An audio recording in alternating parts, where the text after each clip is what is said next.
स्वागत है बच्चों आप सभी का हमारे इस YouTube channel think fast academy पर। आज के इस वीडियो में हम लोग क्लास 10th के बायोलॉजी का फर्स्ट चैप्टर जो कि है लाइफ प्रोसेस यानी कि जैव प्रक्रम, भारतीय भवन बुक का चैप्टर 1 जैव प्रक्रम, इसका हम लोग क्वेश्चन आंसर देखेंगे। अति लघुत्तरीय प्रश्न, ठीक है। अति लघुत्तरीय प्रश्न मतलब कि वैसा प्रश्न जिसका आंसर आप 2 से 3 लाइन में दो, ठीक है। ज़्यादा से ज़्यादा 4 लाइन तक जा सकता है, लेकिन 4 लाइन से कम में ही रहना चाहिए, ठीक है। तो हम लोग आज के इस वीडियो में सारा इसका अति लघुत्तरीय प्रश्न जितना भी है सबका हम लोग क्वेश्चन आंसर करेंगे, ठीक है। तो आइए हम लोग बिना कोई देरी के स्टार्ट करते हैं। सबसे पहला जो क्वेश्चन आप लोग का दिया हुआ है कि जैव प्रक्रम किसे कहते हैं, तो आपको पता होगा कि वे सारी क्रियाएं जिनके द्वारा जीवों का अनुरक्षण होता है जैव प्रक्रम कहलाती है, जैसे श्वसन, परिवहन, उत्सर्जन, जनन इत्यादि, ठीक है। मतलब वो सारी क्रियाएं, ठीक है, जिसके द्वारा क्या करता है, अनुरक्षण, मेंटेनेंस करता है। हम लोग साथ ही साथ पढ़ते भी चलेंगे, ठीक है। इसका रिकॉल भी हो जाएगा, रिवाइज भी हो जाएगा आप लोग को अच्छे से, ठीक है। तो वे सारी क्रियाएं जिनके द्वारा जीवों का अनुरक्षण होता है, अनुरक्षण को हम लोग इंग्लिश में बोलते हैं मेंटेनेंस, ठीक है।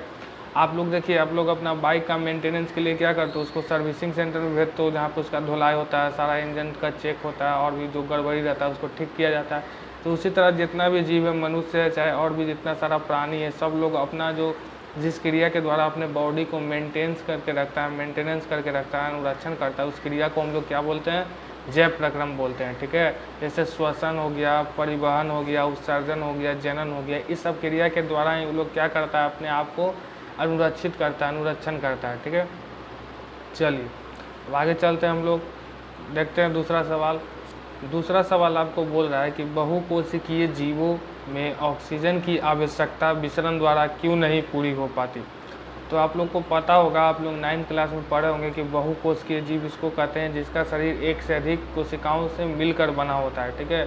और एक कोशिकीय जीव उसको कहते हैं जिसका शरीर में सिर्फ एक ही कोशिका होता है, उसको हम लोग एक कोशिकीय बोल रहे हैं। तो बोल रहा है कि जितना भी बहुकोशिकीय जीव है, मनुष्य, हाथी, घोड़ा, बंदर, इस सब में ऑक्सीजन का आवश्यकता जो है विसरण के क्रिया द्वारा क्यों नहीं पूरा हो सकता। विसरण क्या है, तो विसरण एक क्रिया है जिसके द्वारा जो एक कोशिकीय जीव है या फिर निम्न श्रेणी के जो जंतुएं हैं, निचली श्रेणी के, वो सब अपने शरीर में ऑक्सीजन का पूर्ति करते हैं विसरण की क्रिया द्वारा ही, ठीक है। तो बोल रहा है क्या क्यों नहीं इस विसरण की क्रिया द्वारा मनुष्य में ऑक्सीजन का पूर्ति हो सकता है, ठीक है। तो देखिए इसका आंसर लिखे हैं, क्योंकि बहुकोशिकीय जीवों को अपने जीवन संबंधी कार्यकलापों के लिए अधिक ऊर्जा की आवश्यकता होती है। ज़्यादा ऊर्जा उत्पादन के लिए इन्हें अधिक ऑक्सीजन की ज़रूरत होती है, जो कि विसरण द्वारा पूरी नहीं की जा सकती, ठीक है। जो कि देखिए, जो बहुकोशिकीय जीव होता है उसका शरीर काफ़ी बड़ा होता है, जैसे मनुष्य, हाथी, घोड़ा, बंदर, ठीक है। और जो एक कोशिकीय होता है वो बहुत छोटा होता है, वो आपको दिखेगा भी नहीं, खुली आँख से तो दिखवे नहीं करेगा, आपको माइक्रोस्कोप चाहिए तभी जाकर दिखेगा, ठीक है। तो उस सब का शरीर कंपेरेटिवली बहुत छोटा होता है, बहुत स्मॉल होता है, ठीक है। लेकिन जो मनुष्य है उसमें जीवन संबंधी क्रियाकलापों के लिए बहुत सारा ऊर्जा का आवश्यकता होता है। आप देखिए ना, आप अभी पढ़ाई कर रहे हैं, आपको एनर्जी रहेगा तो ना पढ़िएगा, पढ़ने के बाद टीवी देखिएगा और भी जो क्रिया करिएगा, ठीक है। सब में आपको एनर्जी का ज़रूरत होता है, लगभग सभी क्रियाओं करने के लिए। तो ये सब इतना अधिक क्रिया करता है, इसलिए इसको ज़्यादा मात्रा में ऊर्जा का आवश्यकता होता है, और ज़्यादा मात्रा में ऊर्जा विसरण की क्रिया द्वारा पूरी नहीं हो पाएगी, ठीक है। ये आप इसका आंसर लिख सकते हैं। नहीं तो एक और इसका आंसर लिख सकते हैं, एक और आंसर क्या लिख सकते हैं कि बहुकोशिकीय जीवों में सभी कोशिकाएं सीधे पर्यावरण के संपर्क में नहीं होती, ठीक है। इसी कारण साधारण विसरण क्रिया से सभी कोशिकाओं की ऑक्सीजन की आवश्यकता पूरी नहीं हो पाती। होता क्या है कि जो बहुकोशिकीय जीव है उसका जो शरीर है वो पर्यावरण के डायरेक्ट संपर्क में नहीं रहता। हमारा जो हार्ट है, हमारा दिल है, किडनी है, लीवर है, ये सब डायरेक्ट पर्यावरण के संपर्क में नहीं है, ये लोग हमारा बॉडी के अंदर में है, ठीक है। लेकिन जो छोटा छोटा जीव होता है उसका जितना भी शरीर का अंग है सब डायरेक्ट पर्यावरण के संपर्क में ही रहता है, इसलिए लेता है छोड़ता है, लेता है छोड़ता है। लेकिन हम लोग वैसा नहीं कर सकते, ठीक है, क्योंकि हम लोग का शरीर के अंदर होता है, संपर्क में नहीं रहता। हम लोग के लिए श्वसन के लिए एक विशिष्ट अंग है, नाक है, उसके द्वारा हम लोग करते हैं, फेफड़ा उसके द्वारा हम लोग करते हैं, ठीक है। चलिए समझ में आ गया आपको। चलिए अब अगला हम लोग सवाल पे चलते हैं, जो कि तीसरा सवाल दिया हुआ है कि जीवों में पोषण की प्रमुख 2 विधियाँ कौन कौन सी है। तो आप लोग पढ़ाई किए होंगे तो आपको पता होगा कि जीवों में पोषण की 2 ही विधियाँ पाई जाती है, एक तो स्वपोषण और नहीं तो परपोषण। परपोषण को हम लोग विषम पोषण भी कहते हैं, ठीक है। चलिए नेक्स्ट सवाल पे चलते हैं। हरे पौधों में किस प्रकार का पोषण पाया जाता है। बोल रहा है कि जितना भी ग्रीन प्लांट्स है उसमें किस प्रकार का पोषण पाया जाता है। तो जितने भी हरे पौधे हैं सब में स्व पोषण पाया जाता है। एक बात आप लोग जान लीजिए कि हरा पौधा क्यों है, क्योंकि उसके अंदर क्लोरोफिल है। क्लोरोफिल की वजह से ही उसका रंग हरा है, ठीक है। और जो हरा है उसके अंदर क्लोरोफिल है। क्लोरोफिल ही वो कारक है जिसके सहायता से क्या करता है, वो अपना भोजन कर पाता है, ठीक है। तो अगर हरा पौधा है तो स्वपोषी ही होगा, ज़्यादा चांसेस है, ठीक है। चलिए आगे चलते हैं। जंतुओं में पोषण की कौन सी विधि पाई जाती है। जितना भी जंतु है उसमें बोल रहा है पोषण की कौन सी विधि पाई जाती है। तो जंतुओं में पर पोषण की विधि पाई जाती है, क्योंकि जितना भी जंतु सबके अंदर क्लोरोफिल नहीं पाया जाता है, जिसकी वजह से वो लोग स्वपोषण नहीं कर पाएगा। स्वपोषण करने के लिए क्लोरोफिल का होना बहुत ज़रूरी है, ठीक है। क्लोरोफिल की वजह से ही पत्तियों का रंग हरा होता है और वो लोग अपना भोजन को बना पाता है। अगर आप लोग में भी, हम लोग में भी क्लोरोफिल पाया जाता है तो हम लोग का शरीर भी रंग क्या होता है, हरा होता है, और हम लोग भी अपना भोजन खुद से बना पाते हैं, ठीक है। चलिए अब आगे चलते हैं, हम लोग नेक्स्ट सवाल की ओर चलते हैं। आगे जो सवाल है आपका, 3 प्रकार की पर पोषण विधियों के नाम लिखें, ठीक है।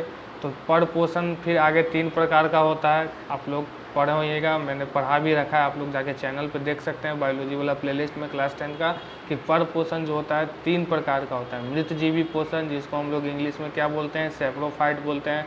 फिर परजीवी हो गया, पैरासाइट, फिर प्राणी संभोजी हो गया, ठीक है। तो ये 3 प्रकार का पर पोषण का विधि होता है। चलिए आगे चलते हैं हम लोग नेक्स्ट सवाल पे। संपूर्ण प्रकाश संश्लेषण की प्रक्रिया का रासायनिक समीकरण लिखें। तो जितना भी प्रकाश संश्लेषण का प्रक्रिया है उसको हम लोग रासायनिक समीकरण के रूप में इस तरह लिखते हैं, ठीक है। 6CO2 + 12H2O, ऊपर में लिखेंगे सूर्य का प्रकाश, नीचे क्लोरोफिल, फिर क्या देगा C6H12O6, फिर 6O2, फिर 6H2O। ये देखिए ग्लूकोज का सूत्र है, ठीक है, ग्लूकोज का सूत्र, ठीक है। तो ये आपका पूरा प्रकाश संश्लेषण का रासायनिक समीकरण हो गया। इसको एग्जाम में 2 नंबर में पूछ लेता है, तो आप लोग इसको याद ही रखें तो बहुत बढ़िया रहेगा, ठीक है। चलिए अब हम लोग आगे चलते हैं। नेक्स्ट सवाल है, प्रकाश संश्लेषण की प्रक्रिया में उत्पाद के रूप में क्या बनता है। तो प्रकाश संश्लेषण के आप यहीं पे देखिए, प्रकाश संश्लेषण का प्रक्रिया हुआ यहाँ तक, और ये जो है आपका प्रोडक्ट है। तो प्रोडक्ट में कौन कौन बना, तो प्रकाश संश्लेषण के उत्पाद के रूप में ग्लूकोज बन रहा है, ऑक्सीजन बन रहा है और जल बन रहा है, ठीक है। तो लिखेंगे प्रकाश संश्लेषण की प्रक्रिया में उत्पाद के रूप में निम्न पदार्थ बनते हैं, ग्लूकोज, जल तथा ऑक्सीजन, ठीक है। चलिए आगे हम लोग चलते हैं। प्रकाश संश्लेषण की प्रक्रिया हरित लवक या क्लोरोप्लास्ट में ही क्यों होती है। अभी हम बताएं क्यों हरित लवक में होती है। हरित लवक को इंग्लिश में हम लोग क्लोरोप्लास्ट कहते हैं, क्योंकि हरित लवक में ही पर्णहरित होता है जो सूर्य की प्रकाश को अवशोषित कर भोजन बनाने में सहायता करता है। देखिए जो क्लोरोप्लास्ट होता है उसको हिंदी में हम लोग क्या कहते हैं, उसको हिंदी में कहते हैं हम लोग हरित लवक, ठीक है। और हरित लवक के अंदर होता है क्लोरोफिल, जिसको हिंदी में हम लोग बोलते हैं पर्णहरित, ठीक है। और पर्णहरित के अंदर क्या होता है समझिए, तो एक पावर होता है जो क्या करता है, सूर्य के प्रकाश को अवशोषित कर सकता है, एब्जॉर्ब कर सकता है, ठीक है। और सूर्य में रहता है विकिरण ऊर्जा, कौन सा ऊर्जा, विकिरण ऊर्जा रहता है सूर्य में, और उसको जो है क्लोरोफिल या फिर पर्णहरित वो बदल देता है किस में, रासायनिक ऊर्जा में। रासायनिक ऊर्जा में बदल के अपना भोजन बनाता है, ठीक है। और जो पर्णहरित है सिर्फ यही ऐसा कर सकता है, इसलिए हम लोग क्या कहते हैं, इसलिए हम लोग हरित लवक को जरूरी मानते हैं, ठीक है। क्या बोल रहा है कि प्रकाश संश्लेषण की प्रक्रिया हरित लवक या क्लोरोप्लास्ट में क्यों होती है, समझ में आ गया ना। क्योंकि हरित लवक के अंदर क्या होता है, पर्णहरित होता है। पर्णहरित क्या कर सकता है, विकिरण ऊर्जा को रासायनिक ऊर्जा में बदल सकता है, जो कि कोई नहीं कर सकता है, ठीक है। इसलिए हरित लवक होना बहुत ज़रूरी है प्रकाश संश्लेषण में। नहीं होगा तो प्रकाश संश्लेषण नहीं होगा, क्योंकि हरित लवक के अंदर होता है क्लोरोफिल, पर्णहरित, ठीक है। चलिए आगे चलते हैं। अब देखिए नेक्स्ट सवाल आप लोग का दिया हुआ है, प्रकाश संश्लेषण प्रक्रिया के लिए किन किन पदार्थों की आवश्यकता होती है। तो आप लोग पढ़े होइएगा तो आपको पता होगा, और नहीं पढ़े होइएगा तभी आप यहाँ आके देख रहे हैं वीडियो। चलिए कोई बात नहीं, हम बता देते हैं कि प्रकाश संश्लेषण की प्रक्रिया के लिए 4 चीज़ों की आवश्यकता होती है, ठीक है। सबसे पहले आपको चाहिए सूर्य का प्रकाश, सनलाइट, फिर चाहिए क्लोरोफिल, ठीक है। इसको हिंदी में क्या बोलते हैं, पर्णहरित, क्या बोलते हैं, पर्णहरित। तो सूर्य का प्रकाश, क्लोरोफिल या पर्णहरित, CO2 गैस और जल, ये 4 चीज़ चाहिए, याद रखिएगा 4 चीज़ चाहिए प्रकाश संश्लेषण की प्रक्रिया के लिए।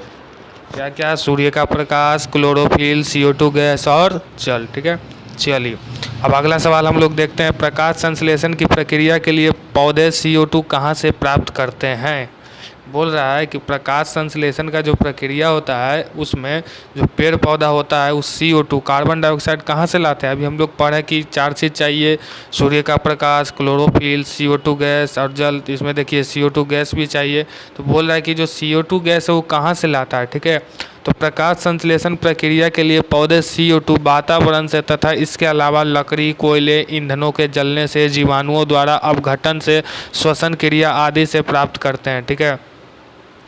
तो ज़्यादा मात्रा में जो CO2 गैस है ना वातावरण से प्राप्त करता है, वायुमंडल से पेड़ पौधे। और इसके अलावा जितना भी चीज़ जलता है, लकड़ी हो गया, कोयला हो गया, पेट्रोल, ईंधन, जितना भी चीज़ जलता है सब में धुआं के रूप में जो गैस निकलता है कौन रहता है, कार्बन डाइऑक्साइड। फिर जीवाणु वाणु मरता है, चाहे कोई बॉडी वूडी जिसका मरता है, देखा होगा गाय, मतलब आप लोग देखे होंगे खेत में गाय भैंस ये सब मरा हुआ रहता है। तो जब धीरे धीरे मरता है तो उसके बॉडी पे छोटा छोटा कीड़ा मकोड़ा पनपने लगता है। वो सब क्या करता है, उसको वापस मिट्टी में मिलाने का काम करता है। तो जब मिट्टी में मिलाते रहता है तो उस समय अपघटन उसका होते रहता है, उस समय भी CO2 गैस निकलता है, जीवाणुओं द्वारा छोड़ा जाता है, ठीक है। तो ये सब सोर्स हो गए CO2 को प्राप्त करने का लिए। लेकिन जो मेन सोर्स है क्या है, वातावरण। वातावरण से ज़्यादा मात्रा में लेता है, उसके बाद फिर ईंधन, कोयला, लकड़ी जलेगा उससे, उसके बाद फिर जीवाणु अपघटन करेगा इससे, ठीक है। चलिए अब हम लोग नेक्स्ट सवाल पे चलते हैं। आई होप कि आपको सवाल समझ में आ रहा होगा बढ़िया से, ठीक है।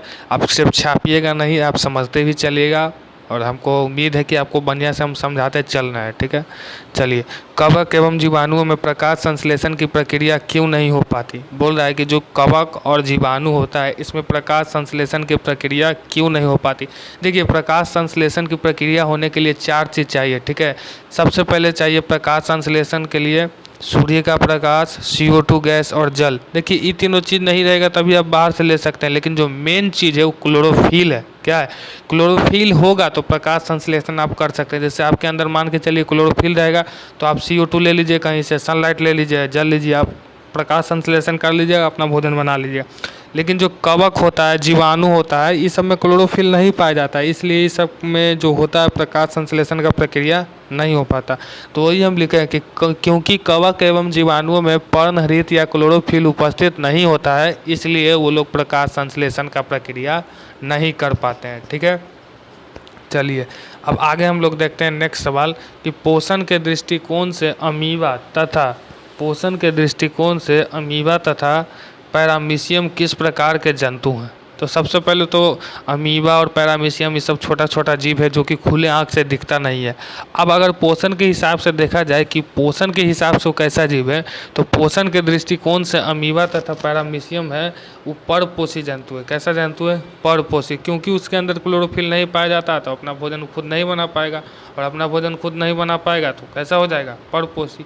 परपोषी का यही ना डिफिनेशन होता है कि जो अपना भोजन खुद नहीं बना पाता है, तो ये सब क्या हो जाएगा, परपोषी हो जाएगा। चलिए आगे हम लोग देखते हैं, मनुष्य का आहार नाल कौन कौन से मुख्य भागों में बटा होता है।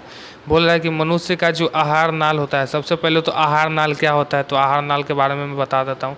आहार नाल मनुष्य तथा उच्च श्रेणी के जितना भी जीव जंतु है, ठीक है, हाथी, घोड़ा, बंदर, इस सब में भोजन के पाचन के लिए एक विशेष अंग पाए जाते हैं। उन्हीं विशेष अंगों को हम लोग आहार नाल कहते हैं, ठीक है। और आहार नाल बहुत सारा भागों में बटा होता है, ठीक है। तो देखते हैं कौन कौन भागों में बटा होता है। तो मनुष्य का आहार नाल निम्नलिखित मुख्य भागों में बटा होता है। सबसे पहले आपका मुख गुहा यानी कि मुंह के बाद है ग्रास नली जिसमें भोजन जाएगा, फिर अमाशय, छोटी आंत, फिर बड़ी आंत और मलाशय, ठीक है। चलिए आगे चलते हैं हम लोग।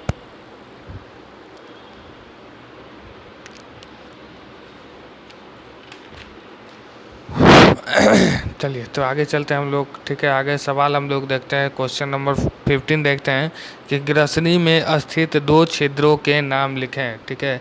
कि ग्रसनी में जो 2 छिद्र होता है उनके नाम लिखने के लिए बोल रहा है। तो ग्रसनी में 2 छिद्र होता है, एक निगल द्वार होता है और एक कंठ द्वार होता है, ठीक है। ग्रसनी में कितने छिद्र होते हैं, 2 छिद्र, एक निगल द्वार तथा दूसरा कंठ द्वार। चलिए उसके बाद नेक्स्ट सवाल दिया हुआ है, मनुष्य में पाचन आहार नाल के किस भाग से शुरू होता है। तो अगर आपको पढ़े होइएगा तो पता होगा कि मनुष्य में पाचन आहार नाल के शुरू वाला जो भाग है उससे होता है। आहार नाल का शुरू वाला भाग कौन है? तो आहार नाल का फर्स्ट भाग को हम लोग क्या बोलते हैं? मुख गुहा बोलते हैं। तो मुख गुहा से ही क्या होता है? भोजन का पाचन होता है। ठीक है,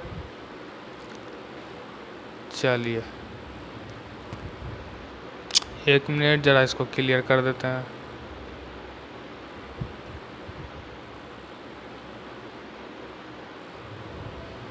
चलिए ठीक है, तो मनुष्य का जो पाचन शुरू होता है कहाँ होता है? आहार नाल के जो फर्स्ट वाला भाग है मुख गुहा उससे होता है। ठीक है, चलिए नेक्स्ट सवाल पे हम लोग चलते हैं। मनुष्य के आहार नाल के किस भाग में पचे हुए भोजन का अवशोषण होता है?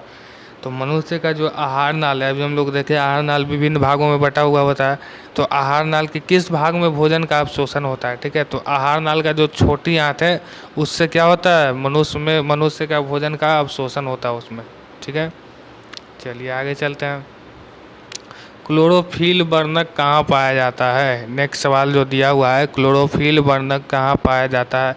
तो अभी हम आपको बताएं, क्लोरोफिल को हिंदी में हम लोग क्या कहते हैं? पर्णहरित कहते हैं। क्या कहते हैं? पर्णहरित। और पर्णहरित कहाँ रहता है? हरित लवक के अंदर। ठीक है, हरित लवक को इंग्लिश में क्लोरोप्लास्ट कहते हैं। तो वही लिखे हैं, क्लोरोफिल वर्णक पत्तियों के क्लोरोप्लास्ट में पाया जाता है।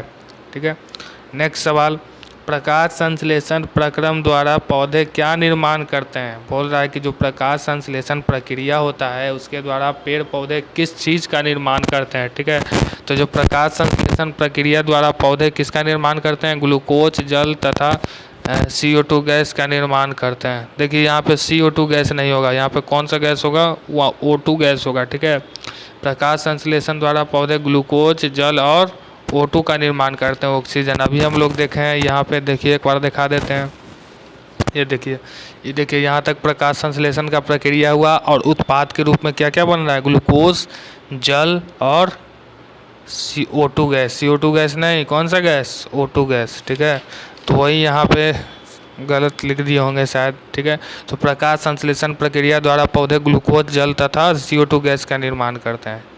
चलिए नेक्स्ट सवाल की ओर हम लोग चलते हैं। अगला सवाल जो दिया हुआ है, मृत जीवी को क्या कहा जाता है? मृत जीवी को अपघटक कहा जाता है। क्या कहा जाता है? अपघटक कहा जाता है। याद रखिएगा, मृत जीवों को क्या कहा जाता है? अपघटक। क्यों कहा जाता है ये भी मैं आपको बता देता हूँ। मृत जीवों को अपघटक इसलिए कहते हैं क्योंकि जो मृत जीवी होता है उसका भोजन क्या होता है? सड़ी गली चीज़ों, मरे हुए जंतुओं का शरीरी सा भोजन होता है। तो जब कोई जंतु मर जाता है, जैसे गाय घोड़ा कहीं मर के फेंका गया, ठीक है, तो उसके ऊपर देखिएगा आप 2-4 दिन में छोटा छोटा कीड़ा मकोड़ा पनपने लगता है। तो जो छोटा छोटा कीड़ा मकोड़ा जो होता है ना, क्या करता है? उसके भोजन को खाता है, उसके मरा हुआ शरीर, उसका बॉडी उसको खाता है, क्योंकि वही उसका भोजन है। और खा खा के सारा मांस खत्म कर देता है, धीरे धीरे गला देता है। तो क्या कर रहा है? मिट्टी में मिलाने का काम कर रहा है। ठीक है, और वही जब उसका शरीर वापस उस मिट्टी में मिल जाएगा तो जो मिट्टी है जहाँ पे उसका शरीर मिला है वो मिट्टी उपजाऊ हो जाता है। ठीक है, तो इसलिए हम लोग उसको क्या बोल देते हैं? अपघटक बोल देते हैं। ठीक है, चलिए अब हम लोग आगे चलते हैं नेक्स्ट सवाल पे। जिस जीव के शरीर से परजीवी अपना भोजन प्राप्त करते हैं वे क्या कहलाते हैं? बोल रहा है कि जिस जीव के शरीर से जो परजीवी होता है अपना भोजन प्राप्त करता है वे क्या कहलाते हैं? तो वे पोषी कहलाते हैं। क्या कहलाते हैं? पोषी।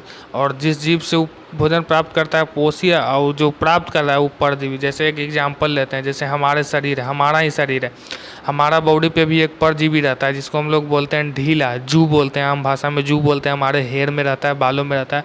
तो ये क्या कर रहा है? एक तो हमारे शरीर पे है और ऊपर से हमारे ही शरीर से भोजन प्राप्त कर रहा है। ठीक है, तो हमारा जो शरीर हो गया उसके लिए हो गया पोषी, और वो क्या हो गया? परजीवी। उसी तरह मच्छर भी देख लीजिए, मच्छर भी हो गया परजीवी और मच्छर के लिए हम हो गए पोषी। तो परजीवी जिसके शरीर से भोजन प्राप्त करता है उसको हम लोग पोषी कहते हैं, और परजीवी कहलाता है। ठीक है, चलिए अगर आप लोग को अच्छा लग रहा होगा तो लाइक करते चलिएगा। ठीक है, और दोस्तों को साथ भी शेयर कर सकते हैं। ठीक है, चलिए आगे चलते हैं। और पढ़ने में मन लग रहा होगा, समझ में आ रहा होगा अच्छा से, तो आप लोग कमेंट भी कर सकते हैं। ठीक है, कैसा लगा आपको ज़रूर कमेंट करिएगा, और कमेंट भी कर सकते हैं नेक्स्ट टॉपिक के बारे में, उस पर हम आगे वीडियो बनाएंगे। फिलहाल चलिए हम लोग आगे देखते हैं। बोल रहा है गोबर छत्ता में किस प्रकार का पोषण होता है? गोबर छत्ता को हम बता दें कि इंग्लिश में हम लोग बोलते हैं मशरूम। क्या बोलते हैं? मशरूम, याद रखिएगा। तो मशरूम से आप लोग जानते हो, गोबर छत्ता बहुत कम ही जानता है, ठीक है। तो मशरूम जो होता है एक मृत जीवी होता है। क्या होता है? मृत जीवी। और मृत जीवी पोषण कहलाता है। मशरूम को आप लोग जब भी देखिएगा ना तो सड़ा हुआ पेड़ के ऊपर निकला रहेगा, मतलब सड़ी गली चीज़ों पे ही वो निकलता है, क्योंकि वही उसका भोजन होता है और वहीं पे उसको खा के ग्रो करता है, ठीक है। चलिए, बोल रहा है फिर नेक्स्ट सवाल, पत्तियों का कौन सा अंग CO2 युक्त वायु का प्रवेश द्वार होता है? तो जो पत्ती का कौन सा अंग होता है? पत्ती में तो बहुत सारे अंग होते हैं, उसको क्लोरोफिल होता है, क्लोरोप्लास्ट होता है, पर्णहरित होता है, फिर पैलिसोइड होता है, पैरेन्काइमा होता है, गार्ड सेल्स होता है, रंध्र भी होता है। तो कौन होता है? रंध्र।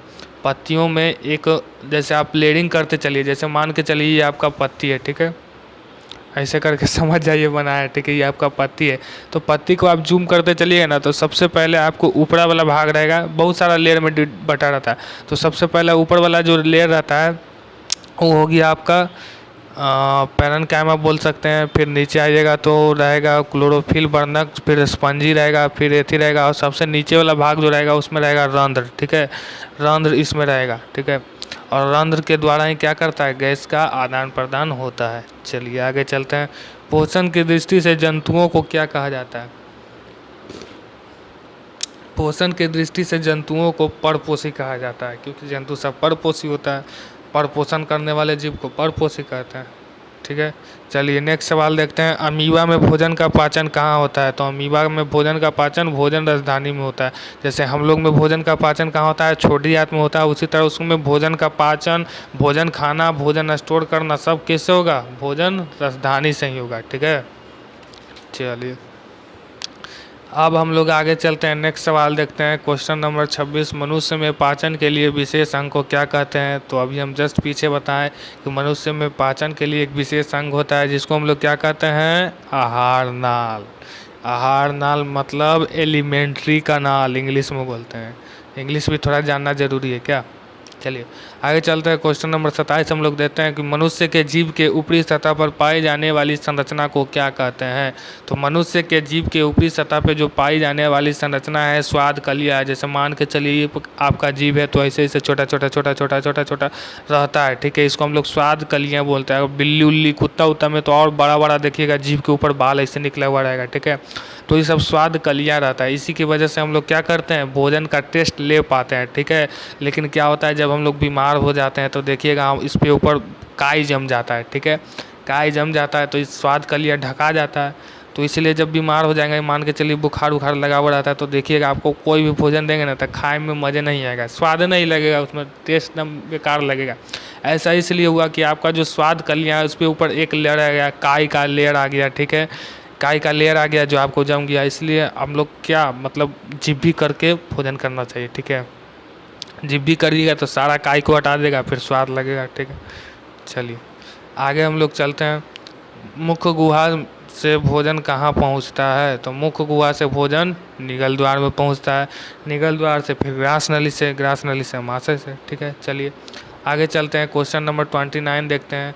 ग्रास नली की दीवार में तरंग की तरह होने वाले संकुचन को क्या कहते हैं? तो ग्रास नली की दीवार में जो इस तरह का संकुचन होता है उसको हम लोग कर्मानुकुंचन कहते हैं। इसी के भोजन से भोजन धीरे धीरे आता है। जैसे मान के चलिए कि ऐसे छत पे कोई पाइप लगा हुआ है, ठीक है, अब पानी नीचे गिरेगा तो पानी नीचे गिरेगा तो ढप ढप का आवाज़ करता है कि नहीं?